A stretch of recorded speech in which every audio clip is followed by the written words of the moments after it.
Welcome to Side Dish. You already know the mantra. We are more than an appetizer. We are the whole meal, especially on this glorious day. I go by the name of Headkrack, and we got the lovely, talented, the one and only Claudia Jordan in the building, alongside with the homie, the one and only Tanner Thomason. What up, y'all? How y'all doing? Y'all good? Y'all enjoying the holiday season? Listen, man, not to be like The Rock, but something's on the stove. It's cooking. It's about ready to get eaten. Happy Thanksgiving to everybody out there, man. Hopefully you're getting ready to chow down, or maybe you chow down already. You're on your fourth or fifth plate, and you got your family, your loved ones, and all the people that you care about around you, man. It's a special day. I love Thanksgiving. I think it's one of my favorite holidays because it's like Christmas light. It's the same menu, but not the pressure of I gotta buy gifts for these people that probably bought me nothing. So yeah, and I love Thanksgiving food. Love, like I make a turkey for the turkey sandwiches for the week afterwards. Love. Yeah, I never thought about it like that. Like, it truly is like a non-committed Christmas, and the only gift that you may have to bring is a side dish. Christmas light. Pre-Christmas almost. Tanner, what's your favorite dish of Thanksgiving? Oh man, I am a big fan of gobble till you wobble. Like, I'm gonna eat so much that I hurt. My favorite dish is like this. It's a sweet potato casserole that my mom has taken to making over the last few years. It's like a regular sweet potato dish with like a crunchy walnut and brown sugar topping. And so you have the sweetness and softness of the sweet potato with lots of butter and all kinds of stuff, and then a little crunch of like walnut and brown sugar. Ooh, so we serve it as a side, but it's really a dessert. Sounds yummy. Headkrack, you know what?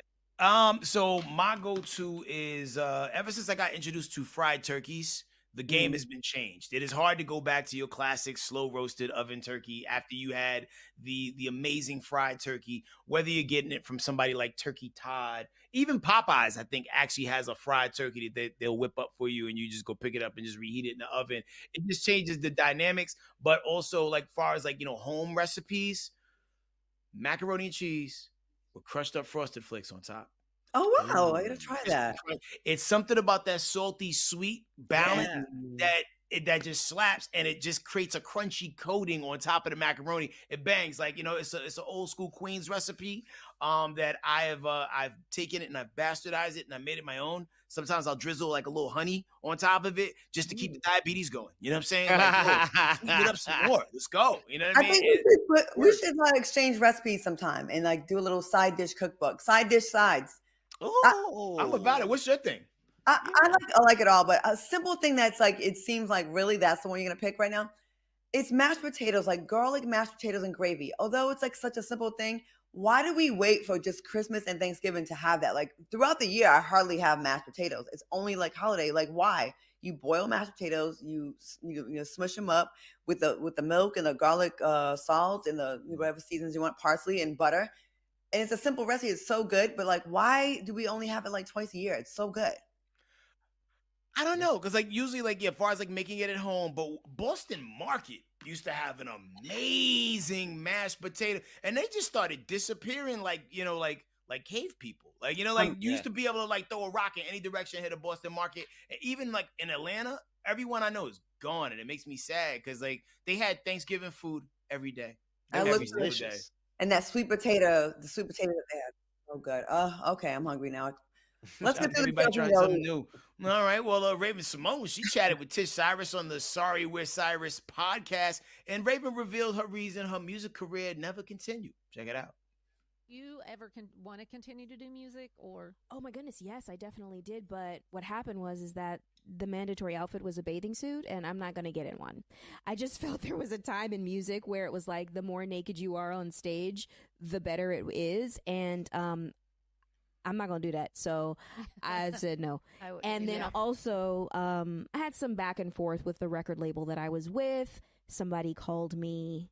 Somebody literally said to my mother, "She's so fat. How can she do so long on stage?" And I'm like, wow, cool beans. So we're just going to leave this and go on tour somewhere else. But the music career never took off like any of the other people from the Disney Channel because I didn't have the machine behind me to push through, which is a blessing and a curse in a way. You know what I mean? Totally, yeah. Absolutely. I mean, what you think? You think she's right? Do female artists only succeed if you nearly half naked? I mean, and the narrative for then may not necessarily be a reflection of the current times, because you got women of all shapes, sizes, and models out here cooking. But when you talk about the early '90s, they did want to see some clavicle, areola at the least. They wanted to see it all. It's yeah, I don't know. Man, I don't know that I've ever heard Raven-Symoné tell a lie. You know what I'm saying? Oh, there we go. Some kind of magic, the things I see, and I don't understand it, or why it happens to me. Some kind of magic, I've never heard this song. Yeah.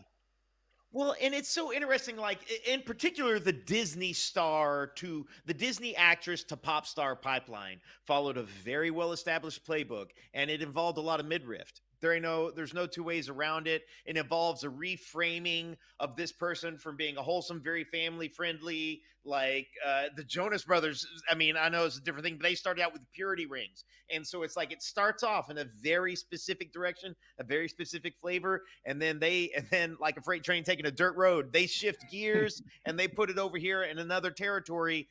Christina Aguilera, Britney Spears, just Jessica Simpson, I don't think was ever a Disney star, but in that pocket of time, and I believe Raven was like just before then, in that pocket of time, lots of midriff, lots of real skimpy clothes, because I'm a woman now, and whether or not that was their choice or what they were told to do, that's just what it was. I don't think she's telling a lie. And it's crazy that to say the concept of having the huge Disney machine behind you is not enough to push you in the music business industry. It's crazy. Like Disney to me is fumbling by not getting behind the artists like that.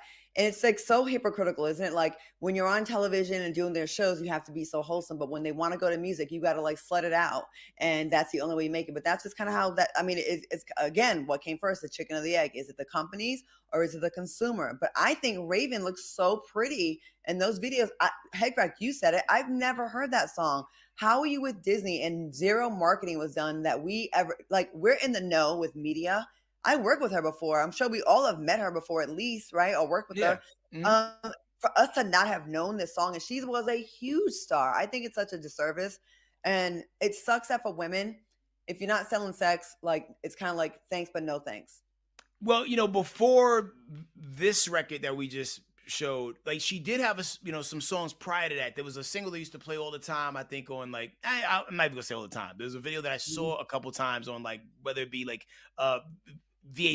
like BET Soul or like whatever Madeline McCoo used to host, right? That's what little girls are made of. Like that was a song, but she was in that kid rapper lane, so like people will only take that half seriously. And if I'm not mistaken, Disney's record label was called Hollywood Records, and at that time they kind of knew what to do on the pop side, but anything that was urban slanted, it struggled a little bit.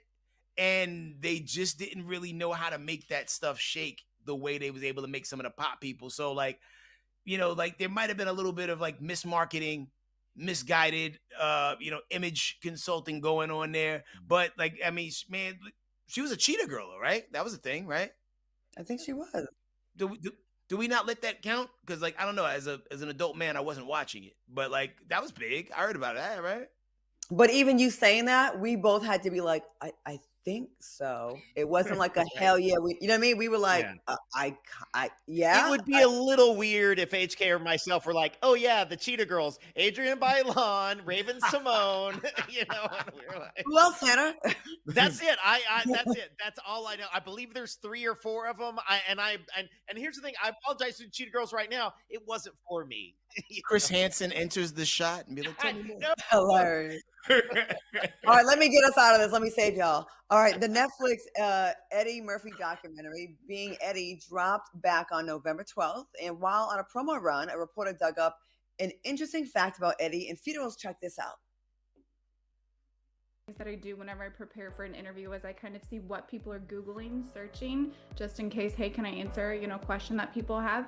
And one of the popular queries for you is, whose funeral did Eddie Murphy pay for? And I know in the documentary, you mentioned Red Fox and Rick James.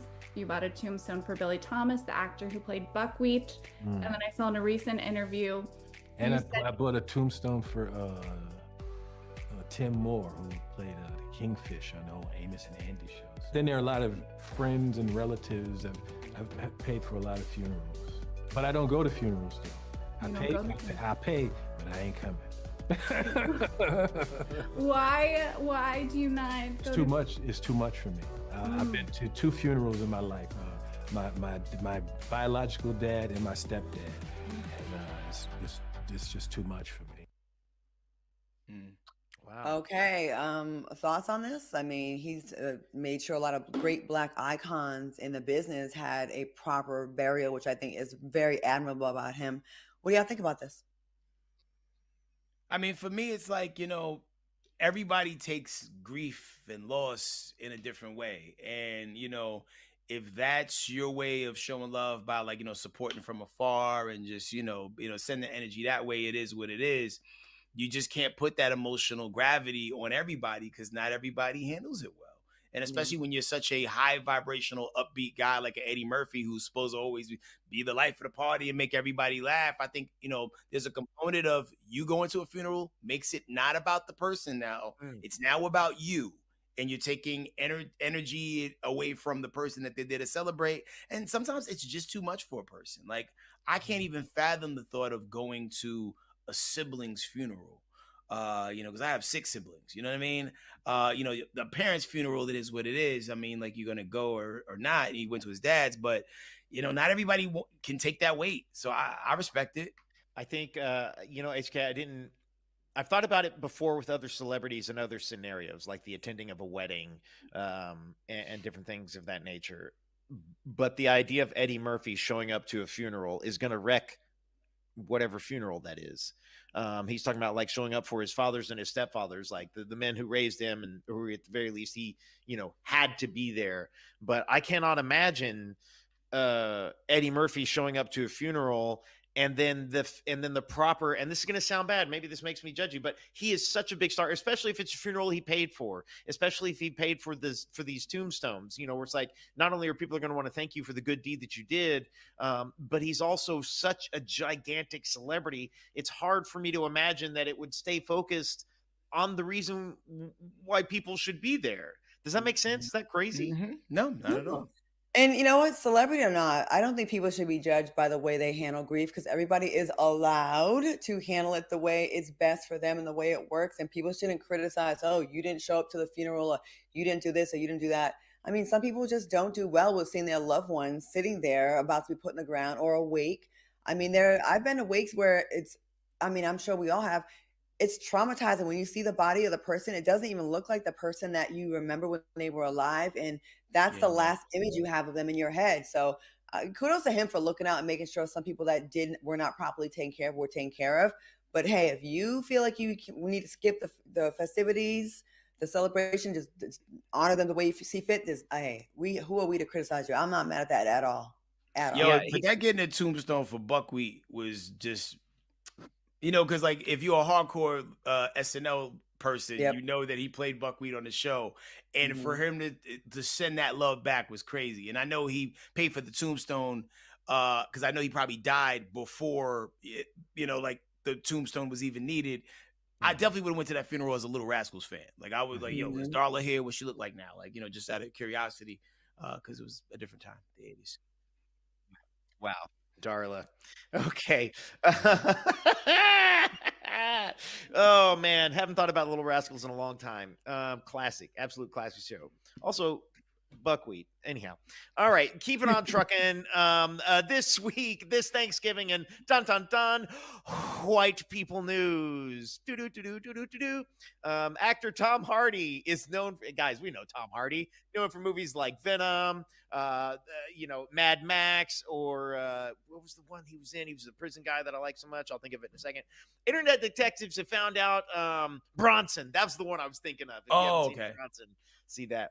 But the internet detectives have got up in Tom's business and realized that Tomothy Hardy, that's not his real name, has been rapping for years, and he goes by the stage name Face Puller. Sometimes he goes by Frankie Pulitzer, and he's actually appeared on songs with Sarface, which is a group, and it consists of rappers 7L and Esoteric and Inspector Deck from the Wu-Tang Clan.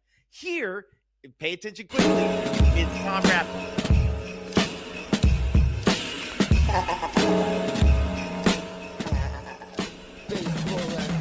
in common about sense. Yo, they walk around dense, have an idea, but never execute or represent. To observe and reflect on it, read the room, connect on it, try to understand it. Hit the planet like a tectonic, tectonic plate shift. Face full of faceless. Tape this, cause you are now out of our greatness. Pugilist, you would need illusionists to fake this. Yeah, we back again with it. Try to 10 men with it. All right. Wow. What do you think about Batman's foe Bane here? Does Bane got bars? Yo, Bane got bars, yo. Like, I almost like him better as a rapper. And I appreciate his acting. Like I showed up for Venom and the other stuff. He's done some crime movies too. Like the one you mentioned, I didn't see that one, but I saw other things. I like Tom Hardy, and when I found this out like not too long ago, I was actually blown away because I've heard these Czarface albums, and I just never looked up who Frankie Pulitzer truly was. I think he's all right. I mean, I'm not like dying to hear the rest. I'm just like, okay, his delivery was okay. It was cool. Nothing like Headkrack on a freestyle. I'll say that. Aw, thanks, homie. But if you was to put him like toe to toe with like other rappers, I mean, I know a lot of people put like Eminem on the upper echelon of, you know, rappity rap. You know, on a scale of Eminem and Vanilla Ice being at the bottom, where do we put it? Vanilla Slush around that area. Vanilla Slush? Around that area. He's nowhere Just near that Eminem. Eminem delivery is there. There's a certain London swagger that I feel like a London accent sometimes I feel like helps a white rapper. Like there's some old guys, some old British guys who rap. They've got their own little group, and I think they're pretty good. So I'd inch him up a little towards M and a little further away from Mr. Ice.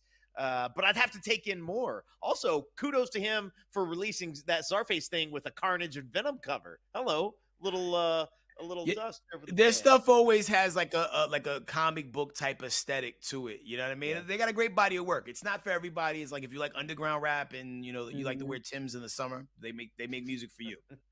But it was cool though. He did have a record deal at 15 years old, but didn't start releasing music until 2018. So kudos to him for that. Like, listen, I may not love it. I don't hate it either, but I'm just like, okay, all right. That's what's I up. always like finding out when like a celebrity who I thought I knew has like a side thing that they do, whether that's like when I found out that Jim Carrey does painting, I was like, oh, that's cool. Or when I find out now that like Tom Hardy also raps, I'm like, just having that extra thing that you do to me is interesting. Yo, fun fact, Mahershala Ali, you know, who's been threatening to play Blade for mad years, he also like had a rap career, and like you could look him up. And then what's my guy? He was in Romany Malco. He was in a group called the College Boys. Yeah. In the late 90s. Their big song was Victim of the Ghetto. Ooh, it's gonna seem like I'll be getting nowhere. I'm just a victim of the ghetto. But like one day, like I was like, is that my man for 40-year-old virgin? And come to find out it was. Love it. Love it. All right. Well, shout out to all the secret rappers in the chat, man. We got to go to break, but when we come back, we're going to stuff y'all with more entertainment fixins. See you in 2 minutes. I was like, where you going?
welcome back to Side Dish, man. Shout out to y'all in the chat, gobbling it up, man. Yo, the future's so bright, even astrophysicist Neil deGrasse Tyson might need solar power shades. Now, according to his way of thinking, 2050 won't just be the future, it will be a cosmic test of human ingenuity. And here's what he's predicting the world will be like.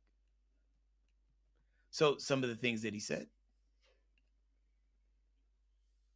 Oh, well, he said the mind will become so advanced that mental illness will be cured, leaving psychologists and psychiatrists without jobs. He also said self-driving cars will take over. So if you want to be nostalgic and drive an old school car, there'll be special tracks for that. And as it relates to space tourism, Voyager Station, a space hotel set to open in 2027, is already in the works, complete with a bar, restaurant, concert hall, gym, and a cinema theater.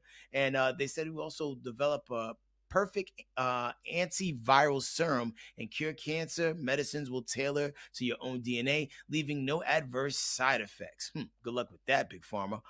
We will grow limbs and organs like other regenerating animals on Earth, like salamanders, starfish, and lobsters. And AI won't enslave us, but it'll be a helpful tech feature to help us in our daily lives. So, in short, 2050 will show whether humans can evolve like stars or burn brighter or fade under the heat of its own making. So, which I think 2050 gonna look like?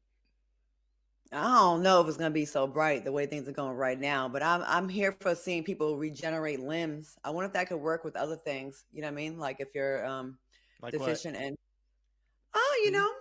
man parts. Okay. Yeah.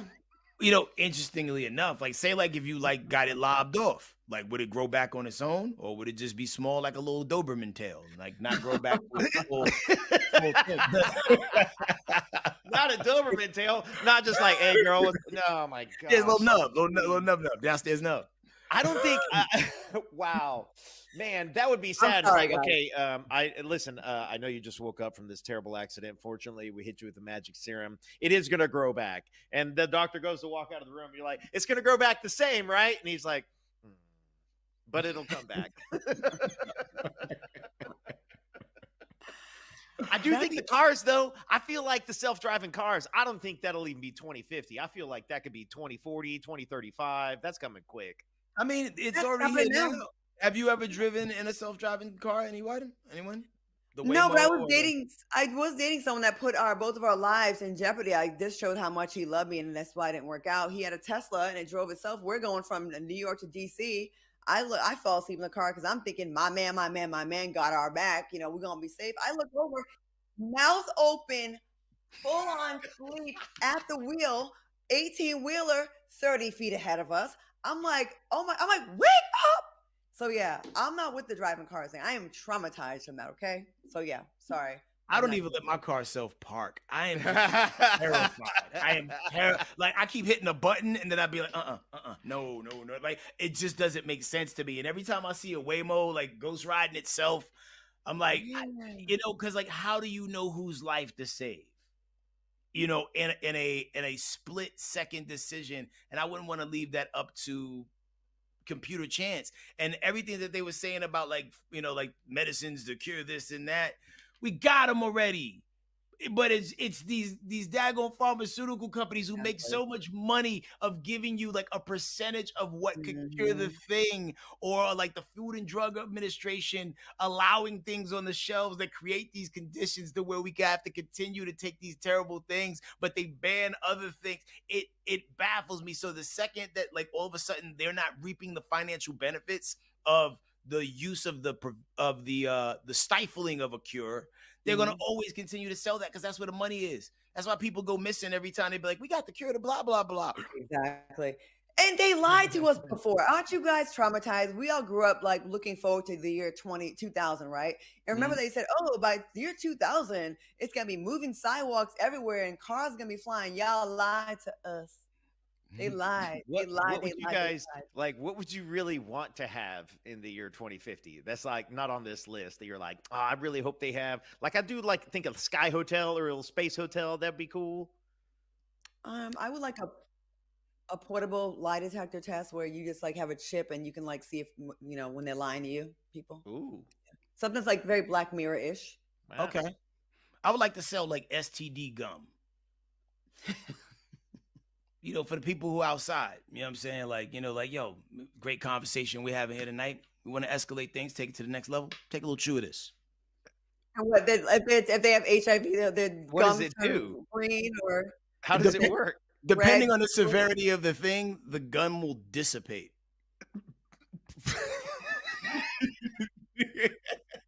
You said gum, right? I Gum. said gum. Yes, I did say gum. Yes. Oh, I hope you guys have- enjoyed these mashed potatoes you're having tonight at Thanksgiving. Okay. You got sick ideas, but they're also low key brilliant. I'm kind of here for them. Who argue with that? I'm with you on that. Yeah, okay. Brought to you by Pfizer. Cut a lot of time out. All right, time to rewind that friendship tape onto the culture's biggest creative powerhouses, Issa Rae and Lena Waithe. Lena is developing a movie with Issa that turns a real-life friendship breakup. Inspired by their own experiences, the film will feature the ladies portraying thinly veiled versions of themselves, characters named Lena and Issa, navigating the ups, downs, and awkward in-betweens of a friendship that hits a wall. Now, friendship breakups can be really painful. Have you ever had a friendship breakup that you tell the world about, fellas? And if your friend turned your falling out into a script, would you watch the movie? Friendship breakups? Y'all have any that was very painful? Tell the world I've about? only had one. I've only had one real friendship breakup. But then when I look back at it, it unfolded over the course of maybe 2.5 years. And I feel like in like regular friendships, it might take you at least a year to really get to know somebody. You know what I'm saying? And then you're getting to be close friends in like year 2 or 3. And so maybe that's just the time it took for me to learn this person was should have been left outside in the garbage and not let into the inner circle. So I got one. That's about it. One. How about you, Headkrack? I think it hits differently with women. Like, see, with my friend group, like, we will not talk to each other for years and then reconnect. Like, I was telling Tanner about something that's happened in real times. Like, yo, I just got fish curse this mofo out real good, and we got it together. But because like, yo, like, I am always trying to piece people together and bring people together. Like, I am that person in multiple dynamics. Like, if you're not talking to this person, he's not talking to that person, I'm gonna try to figure it out because, like, listen, man. We here for hopefully a long time, but let's have a good time while we here. And like, there ain't no conversation that we can't have to like, build that bridge. But as it relates to this film, they miscasted it. Because if they really wanted to do it and make it art imitating life, they need to put Amanda Seales in this movie. Because if anybody is paying attention to like during the Insecure time, like, she was in the crew till she wasn't in the crew. And then things got weird. And people know Lena Waithe. But I think, do people know that Issa and Lena fell out like that? I didn't know until just now. All I know is one time I was at the BET Awards and I had my seats in like row 8 and I went to the bathroom. When I came back, Lena Waithe was in my seats. And I was like, she's like, Mom, I get up. I'm like, but those are really my seats. So if we were friends, we would have broke up that day, but I would have gotten over it by now. And it would be hard to watch something so personal because I don't even watch things that like I'm a part of that like I know went well. You know what I mean? Like I am, so especially something that's like, nerve pulley. Like I don't know if I would want to unhash those emotions. Kind of like being on reality TV. Like when you've done an episode of Real Housewives and this is a tense episode, are you pulled up to the TV to watch it? Like, Michael Jackson pop. It sucks when you've resolved it and then going back, like say they obviously they've resolved whatever they had, right? But then to go back and like touch on those nerves again, like that Operation game, you hit the thing, like, so I feel like that would be tough. Like that's going to be a true test of their friendship, like the reboot of it now. Cause that would be hard. I do feel like this movie would be a huge hit though. And I mean, because I think that this happens, y'all can come for me in the comments if you want. I think this happens more for women than it does for men. And I feel like two women can be very close for a very long time. And then something goes a little south and now we're not really happy. And now we're not friends. We get to be friends again or whatever it is. And I feel like that movie, whoever tells that story would be really good and a lot of fun to watch. Friendship breakups suck. I went through a couple in the last few years and it like really shocked me where you're like, wait, what happened? And they don't really communicate what the problem is. They're really painful. I think sometimes it can be more painful than breaking up with a lover. Really? Sure. Yeah. All right, keep it on trucking. Guillermo del Toro, the guy he just released Frankenstein. This guy, you know who I'm talking about. He's directed so many movies. When it comes to house hunting, Guillermo del Toro isn't looking for curb appeal. He's looking for cursed appeal. He told Jimmy Kimmel his prerequisites for his next house. Listen closely to this. To buy a haunted house, is that Yes, true? I am. I am moving most of my collection to a haunted house in the middle of England, and my instruction to the broker, I said it has to be haunted, and I said, and I have to be able to spend a night there and get haunted, or I will not buy it. So you need to sleep over and see a ghost. See, hear, feel. Have you ever seen, heard, or felt? I have heard twice. The second time was very dramatic. We were scouting for The Hobbit and an empty hotel in Waitomo, the Waitomo Hotel. Every hotel I go, I know the haunted room. Oh. I said, can you give me the haunted room? Okay. Nothing ever happened until then. And I stayed there and I was watching The Wire on the HBO show, The Wire? Yeah, on a Okay. DVD. Yeah. So it was not exactly the mood. I was watching Stringer Bell, and all of a sudden, a murder. I hear an entire murder in the middle of the room. The screams and the stabbings and the crying. That's probably just The Wire. No. You heard it happening? I mean, it's not like you're watching Abbott Elementary, you know? What do y'all think? You think he was just hearing The Wire? Do you think Guillermo del Toro's connected to the other side? Would you buy a haunted house for a good discount? I have to say this. I have to just jump on the limb. I know some people are gonna get mad at me. White people, this is white people stuff right here. Y'all don't have enough natural predators in the wild, so you don't have enough fear. We have fear going outside. If I get pulled over for nothing, like a taillight, I'm scared for my life. This is clearly someone that doesn't have enough things in his life keeping him nervous, so he's gonna go find it, go buy a house that's haunted. Our cousins would never do this in a million years. Yeah, like in our community, we don't play those games so much. I mean, and I remember the closest I got, I think I told this story before. There was a house that I was looking to buy when I was still living in Texas, and it was on a street called Cimarron. You could look it up, Cimarron, Carrollton, Texas, house murder. I'm in Carrollton. I didn't know that a murder happened in that house until like we went to go look at it, and it was like, oh, why is there a piece of carpet cut out here? And why are these like child pants size stickers stuck to the door? And then as we was leaving, there was a chick jogging down the street. Oh man, thank God someone's finally starting to look at this house again, man. We thought we'd never, no one would ever like, come back to look at it again after what happened. And then she continued to jog away. And then like, I was like, yo, like I was asking the real estate person, what happened? Apparently like the dude snapped, killed like everyone in the house and then himself. But I was like, how much is the house though? And then my grandmother was like, boy, don't you buy that house. And I didn't. But I was thinking about it though. I really thought about it, but nah. Like you could fit. I'm a lot more energy intuitive now than I was back then. And I feel when things are off in rooms. And that would have never sat right with me if I'd have really bought that house. But I did think about it, like hard, like. Tana, would you get one? Would I buy a haunted house? Yeah. See? Yeah. Just a little excitement, a little snuggly ghost, come on. A snuggly ghost. Oh, you want a succubus? Mm-hmm. Yeah. He wants a mouth hug. A spiritual mouth hug. Listen, man, we're going to break. When we come back, we're playing our first ever game here on Side Dish. Name that scene, Thanksgiving edition. We'll see y'all in 2.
Welcome back to Side Dish, and it is game time. It's the first game we've ever played here, and for this episode, I will be the host, and it's going to be Claudia versus Tana. Oh, and it's going down. We're playing Name That Scene Thanksgiving edition, so it works like this. We're going to play audio from a famous Thanksgiving moment in TV or film, and you're going to have a few seconds to write your answers down, and we'll let you know when it's time to go, and we will reveal our answers at the same damn time when I count to 3. So it'll be like 1, 2, 3, and then it's on y'all. Each right answer equals a point. The last question is worth 5 points. Are you ready? I'm telling you right now, I'm going to lose. I'm not good with movies. I only watch documentaries and true crime. But okay, yes, let's go. Okay, some of these might cross-pollinate. You never know. Here we go. Round 1. In this movie, a San Diego cop travels to his fiance's dysfunctional Thanksgiving dinner, and one question about a suspicious side dish turns into a family matter. Here's the audio. Who made the potato salad? This. Oh, shit. Why? Huh? Why? Huh? You don't walk into a fast food restaurant and ask who's on fries, do you? Okay. This is a classic for some. And at the count of 3, we're going to need you to show Can we get a hint? answers. Do we get a hint? Okay, the hint that I'm going to give you is this person who was in this movie used to do that. Oh, wow. I don't. Okay. But you got to name the movie. All right. 1, 2, 3. Let's see it. Wait. Yeah, I'm out of my element here. This isn't it. San Diego Turkey Day. That is a spirited try. What do you got, Claudia? I don't know. Sounds ghetto. No idea. Sounds ghetto. The answer we was actually looking for was Who Made the Potato Salad, starring Jaleel White. Okay, that's the name of the movie? Yeah. Come on. That sounds like a Tubi movie. Yeah. I got the Jaleel White reference. Okay. I saw that at the end cap at a Walmart one time. It's a whole thing. So these are hard ones. These are not very Oh my popular gosh. movies. Yo, we went. It's going to get easier for here. We got this. Round 2. Right. Now, this Thanksgiving movie scene isn't at a dinner table. It's at a camp where a young lady flipped the script and literally declared war on colonizers. Here's that audio. Bread with you. Huh? You have taken the land which is rightfully loading. ours. Here we go. I bet I know what this one is. Years from now, my people will be forced to live in mobile homes on We reservations. don't hear anything. This wasn't Your from the people will silent wear film cardigans era. and We're drink not trying to throw you off. highballs. Oh. We're gonna rewind the We tape. cannot Here we break go bread once with you. Huh? You have taken the land which is rightfully ours. I know this one. Years from now, my people will be forced to live in mobile homes on reservations. Your people will wear cardigans and drink highballs.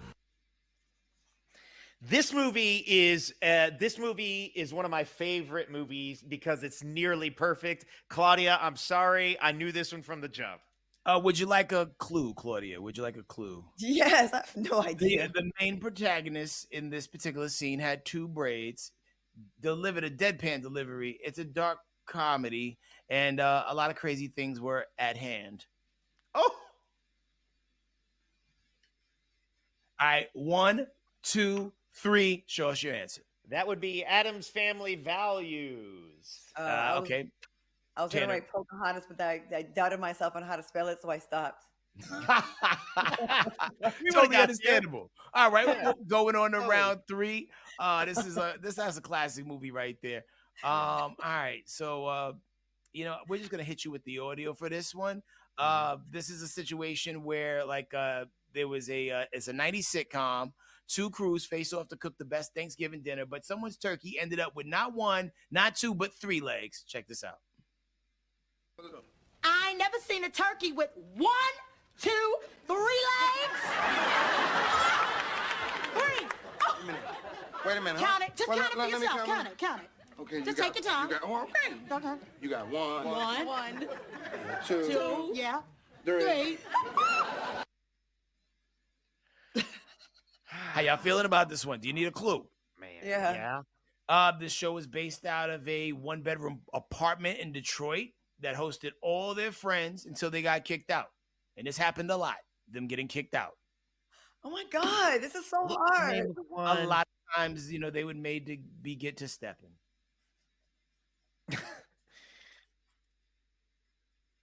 And the star of the sitcom became a huge action movie star. I know the name. I know. Give me a second. I know this show. What was the name? I only watched. Will start alongside, Will Smith in some movies. Okay. I may have this one, maybe. Okay. He's Y'all related to ready? someone with a dream.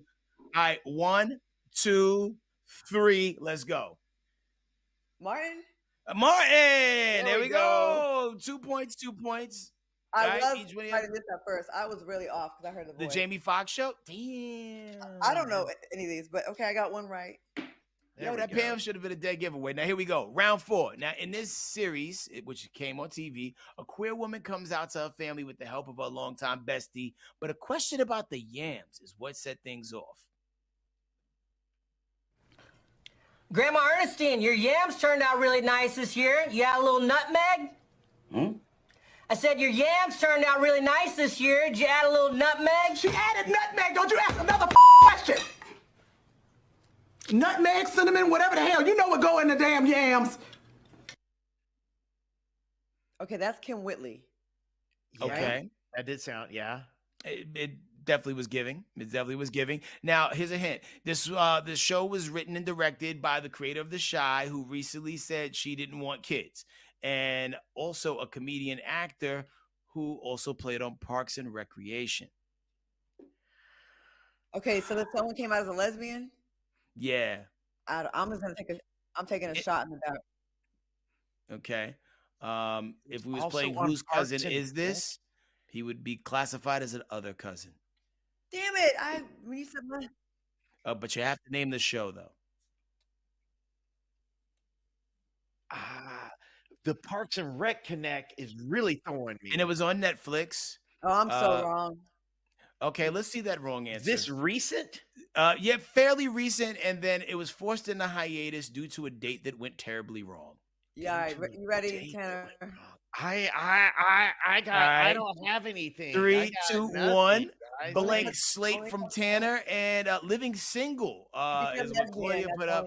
I'm sorry, guys. The answer we was looking for was Master of None. Starring Aziz Ansari. I felt like I was just walking the answers right up to you. Yeah, now I'm with you. Little Tom Haverford. I don't watch any of this stuff. Yeah, Okay. he was living single for a while after this happened. All right, now here comes the bonus round, and this is going to decide the game. In this chaotic TV Thanksgiving scene, one dinner attendee wore maternity pants to make more room for food and got his head stuck inside of a raw turkey. What's going on? What? Oh my God! I know. It's stuck. Steph, how did it get on? Well, I put it on to scare. Oh my God! It's gonna totally freak out. Well, then help me get it off. Plus, I recognize that canned studio laughter.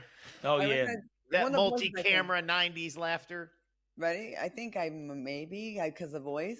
Yeah. Okay. It's the voice. Do you need a hint? Because this last question is worth 5 points, and we want everybody to be on the same level playing field. I already wrote it down, and like the magic marker fumes are already getting to me, so now it's okay. Oh, smell the paper. Get a little high. Okay. The answer. Let's see it at 1, 2, and 3. Oh, you should have took the hint, man. Oh man. Tanner, yo. There we Yo, Tanner go. got it, man. That was Friends. Set in a very Yep. fictional New York City where there are 4 black people in the whole state. I don't watch any of these shows. I've never watched an episode of Friends. I Yeah. watched 1 episode of Friends. There we Well, go. shout out to Tanner, man. He is the winner of the what was the final score? Waiting for the judges to tabulate. 7-1. All right.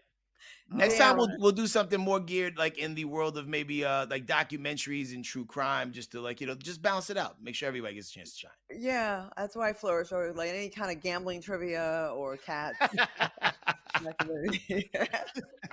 Or like, what if it's a crime that a Real Housewife went to prison for? Like, I got you. What is gambling trivia? Listen, man, we gotta go to break, man. We'll see y'all in 2 minutes. Gobble gobble. Big up.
Welcome back to Side Dish, y'all, and give it up for our combatants over here in the chat, Claudia and Tanner, man. Like, hey, man, game show pressure is a different kind of pressure, and they applied it, man. So it's time for the question of the day. You know, we gotta set the scene. Now, picture this: the turkey's in the oven, family's all gathered, and someone's already asking, "So, no one special in your life?" Now, it's the one day of the year that promises good food, great company, and at least one moment that you want to flip the table. So here's your question. What is your one Thanksgiving pet peeve? Is it something on the table, or is it somebody that always does something that drives you crazy, or entertaining the energy of relatives that owe you money and sitting up there smiling in your face with new things they bought recently? You have one, Tanner? Ooh, I don't know, because there's a very good chance that my family is watching right now, and I would like to say nothing. Nothing gets on my nerves. We have a perfectly wonderful Thanksgiving every single year. Everyone agrees on all things political and otherwise, and so we have a pretty nice, fun, welcoming Thanksgiving. Okay, I'll go because Okay. none of them really watch anything I do. I will say that unsolicited critique of my looks, which I do not ask for, and I never give it to them. Like, I remember one time I sat down and my uncle said, "Damn, Nisa, your face is getting big," and I'm like, "From the man with 2 teeth." But I was like, well, I did not come here to get American Idols by you all with the panel. Like, I'm just saying what's up. So yeah, they're so quick to tell me you look like you gained weight, you did this, you did. I'm like, damn. I mean, they're funny, but still, I'm like, I could roast y'all too, but I don't. So yeah, that part. You should 1 year just turn the gun on them and and then just let them know how it feels. Because like, yeah, it happens, man. Like I remember there'd be some years I walk in and like my grandmother grab my belly, be like, "Hey, you ain't missing no meals, huh?" And I'm like, "Leave me alone." I didn't have to come home for this abuse. I could just go on the internet. Yeah, right. What about in the Ruffin household now? What's Thanksgiving like over there? Very divisive. So for the last actually 3 years, we've been going to Orlando every Thanksgiving because you drive one state over and you can put shorts on. Today I'm here. But when we are at when we go to my grandmother's house though, because my grandmother is getting a little Alzheimer-y, right? And that prayer before Thanksgiving dinner will be on some weird loop, and you don't know where it starts or ends. In the beginning, God created heaven and the earth. And then it just keeps going on. You start hearing people's stomach growling, people's knees get weak. All right, like we like now for 6 minutes in on this prayer, and it's like the food getting cold now. We're gonna have to put it back in the air fryer. It's like, come on, man, like 30-second prayer. Let's get to it. Let's get to it. Or pass the prayer ball to someone else and let them do it. See, we have all heathens in our family, so we don't even pray. We just eat. Everybody makes a plate. It's like very quick. It's almost like going through like a buffet line, and that's it. There's no prayer. So, do you ever have a situation where like the quality meats go first? Danielle? yeah, the white meat and the ham definitely. But they make so much food because I don't have a big family. They make a lot of food. There's always lots of leftovers. I will say that. And then it always ends up with a trip to the casino because my grandmother, when she was alive, myself, we're like degenerate gamblers. So that would always end on a high note or low note. That's fine. Yeah, it was like fun. what's the item that people like fight over at your family crib, Tanner? Ooh, man, it really depends. Like that sweet potato casserole. There's some like flat noodles, some ham flat noodle. Oh, it's the chocolate delight, which would be my dad's mother's recipe. My grandmother's recipe had this stuff called chocolate delight. My cousin, who lives in Austin, Texas, Adam, is the big cook, and so he makes the chocolate delight, and then also the green stuff. The green stuff is a particular kind of Jello dessert that's in Granny Chaz's recipe deck. So those are the two things that get fought over at the Thomason family Christmas. Did you say like ham flat noodles? Yeah, it's flat noodles that are made in a ham broth. Oh, that's new. Yeah. I will put an APB out to all our soulmates out there.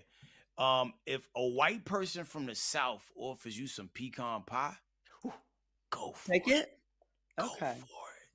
Like somebody offered me some the other day, and I was like, "Yo, I've been playing around all these. I had no idea. It was beyond busting." So shout out. Oh, thank you for that. We're good with our tweets. Okay, we got to take a quick 2-minute break. We're going to be back with everybody's favorite game. Who cousin is it? Let me slur my words over here.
just before we're coming back to the show. I want everyone to know right now that Claudia Jordan, Miss Keep a Job Jordan, Claudia working on every TV show and movie, just said that she thought pecan pie looked like light-skinned roaches. So They do. well, I've I'm never gonna had get you pecan some. pie because they look like the light skinned brown roaches. Like pecans look like light skinned roaches. Think about it. We're gonna get you some pecan pie, and you're No. gonna let us know if you like it. All right, it's time for everybody's favorite game. Whose cousin is it? Whose cousin is it? Okie dokie. Here we go. A very Thanksgiving edition. All right. A Palm City, Florida man with the last name Pancake just got arrested for battering his own daddy. We wonder if he's the eldest child because the first pancake is always a little off. Now, cops said the 38-year-old's anger was stacked like flapjacks, and he went full country ham on his 72-year-old pops during a family dispute at home. Now, when police pulled up, his dad had bruises and swelling all over his face. Meanwhile, Pancake was drunk as a hungry jack at a Waffle House at 3:17 a.m. ordering an all-star special. Belligerent and defeated, Pancake pled the fifth and put his hands behind his back because he knew what time it was. He was booked on felony battery charges, and he got out on a $5,000 bond. Whose cousin is it? Plymouth Rock cousin. Absolutely, all day long. This Gotta is be, right? John Smith, Plymouth Rock. This is Christopher Columbus. It's all of them. First of all, beat up his father. Black man would have been killed for that. Shot to And Marvin the Gaye. fact, yeah, rarely. But the fact that he was bruised up that quickly, you know what I'm saying? I think that bruises show up faster on a paler skin, on a lighter skin victim. And the bond only being $5,000. Once again, you gotta look at stuff like that. But I have been wrong all week. So yeah. I'm going Tanner's cousin. Yeah, we're from the tribe of I brought you in this world, I'll take you out. And even as an adult, that still holds true on our delegate. If this happens to be one of our cousins that they're adopted or light skinned. Very very light like pecans on a pecan pie. I think it's my cousin, Florida, 38-year-old family dispute. I'm going my cousin. Especially with a name like Pancake too. Right. Like I ain't never met a black pancake. There's no Jerome pancakes out there. Jerome Pancake? There's not. If their name was Cornbread, yeah. Pancake, nah. But as What we does always be do with wrong? the- I don't know. Let's see what happens, man. Let's see if we in unison getting it Let's right. do it. 3, 2, 1. Move that van. Let's go, Pancake. Looks exactly the way. Oh my gosh. Hey, you know what? I just want to thank everybody out there in Side Dish Nation for tuning in tonight. You're with your family or you're with us. You're with us, your family. So thank you so much for tuning in on this Thanksgiving special. Yo, I just got a text from my cousin. My grandmother's still praying. And that man was not Pancake. That was Flapjack. Yeah, right. Oh man, y'all have a good one. This was lots of fun, and again, light skin roaches. I might try it one day, but I'm a little nervous. But yeah, y'all have a good one. I hope I'm going to track down a good pecan pie. I'm going to send it to you, Claudia. Now, they're high in sugar, so you're going to have to get some miles in to work it off because pecan, I mean, it's dessert. I'm black. I'm gonna end up getting the sugar anyways. It's all good. Yeah, it's inevitable. It's inevitable. Have an amazing rest of your day, man, and happy Black Friday shopping or not. That's right. Gobble till you wobble, guys. Enjoy that family time. Yeah, that part.